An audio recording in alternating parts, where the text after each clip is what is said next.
We've got 32 laps here in Imola, and it's away we go.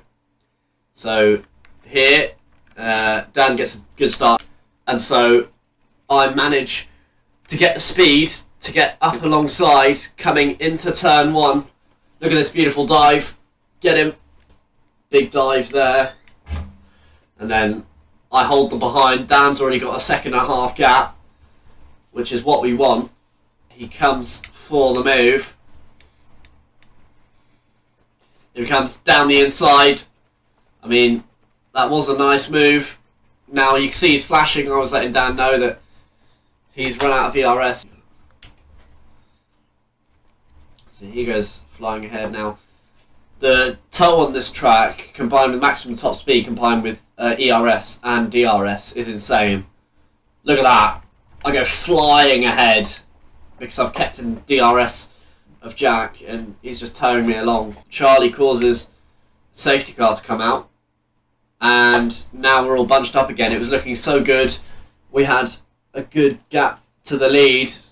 Dan was flying ahead of Jack, and I was settled in P3. Kian misjudged his braking point and goes into the back of us. Hello, Editor Dexter here. It turns out we reviewed the thing, and it actually turns out Jack brake tested us. So it wasn't actually Kian's fault anyway. And as a result, we are now in last place. So it went from bad to worse really in this one. And the safety car restart is now. And then for some reason George really backed us up here. You can see he's just brought a huge gap between us and the leaders. And so off we go. Now I just want to get past at this point. I get through. I've got the move done, but for some reason he tries to send it around the outside. He's not there. So as a result, spun out. And then we go for a lovely dive on the Williams. Contact was made. Obviously I was quite agitated by what had just happened.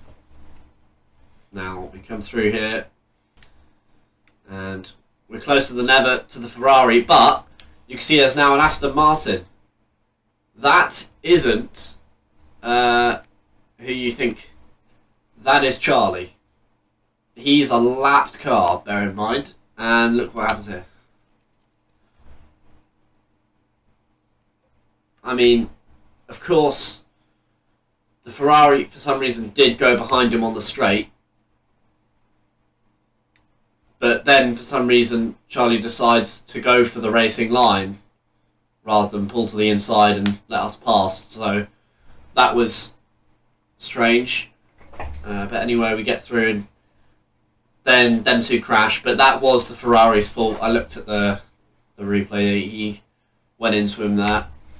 Now we're into the pits, put on the hard tyres, and Will had to serve his 8-second time penalty. That is pretty much the end of the race. The start was crazy. The finish, not so crazy. I was just trying to keep the gap because I had a 5-second penalty. So I was just trying to keep the gap between me and Will. He already had a 3 seconds, so I only need to keep it 2-second gap. But anyway, there we go. We finished P5, which I think we definitely could have got better if it wasn't for the safety car and all that kind of stuff.